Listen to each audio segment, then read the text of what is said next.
কিরে, গণেশ, কার্তিক, লক্ষ্মী, সরস্বতী, কান খুলে শুনে রাখ কিন্তু। হ্যাঁ, এইবার মামা বাড়ি যাওয়ার আগে যদি সব পড়া শেষ না হয় তাহলে কিন্তু খুব খারাপ হয়ে যাবে। আচ্ছা মা, ওসব পরে হবে।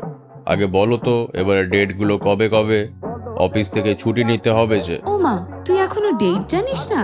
তাহলে শুনে রাখ, 16ই অক্টোবর ষষ্ঠী, 17 আর 18ই অক্টোবর সপ্তমী, 19 অক্টোবর অষ্টমী, 20 অক্টোবর নবমী আর 21 অক্টোবর দশমী। গেল, আমার বসটা একদম মহা পাজি লোক।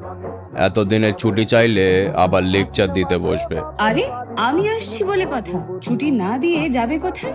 আর যদি বেশি ঝামেলা করে তাহলে তোর অফিসের সামনে একটা প্যান্ডেল বানিয়ে দেবো। তাহলে তোরা সবাই রেডি তো?